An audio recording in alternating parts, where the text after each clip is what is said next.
ভাগ কালো জিরে পেয়েছি, আর বাদ বাকিটা পুরোটাই সব মাটি। আমার মা বলেছিল যখন কালো জিরে কিনবি তখন ধুয়ে নিবি। তো আমি তো আগে কালো জিরে যেমন আনতো তেমনভাবেই রান্না করে খেতাম।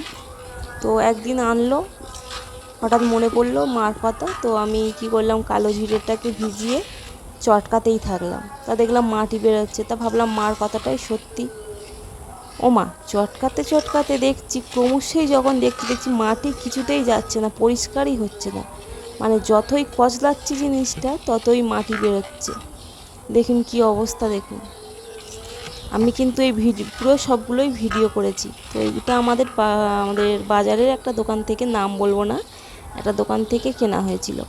তো যখন এরকম দেখলাম তখন আমার হাজব্যান্ডকে বললাম, আবার ও তখন সে দোকানকেও বলেছিল, কিন্তু কিছু করার নেই। দেখুন পুরোটাই মানে বেশিরভাগটাই মাটি দিয়ে এই কালো রং দিয়ে এই কালো জিরেটা তৈরি করেছে। যারা যারা জানেন না তারা এই কালো জিরেটা যখন বাজার থেকে আনবেন একবার ধুয়ে দেখবেন। আমি প্রথমে মনে করেছিলাম হয়তো অল্পই মাটি, দেখুন প্রচুর প্রচুর মাটি, প্রচুর মাটি, পুরো পাঁক যেন। এই যে দেখুন চটকাতে চটকাতে আমি প্রথম দিকে এত ভিডিও করে উঠতে পারিনি। দেখুন না চটকাচ্ছি, কালো জিরের চিহ্ন মাত্র আছে বলে আমার জানা নেই। খুব কম, খুব কম, মানে যতটা এনেছিল তার 4 ভাগের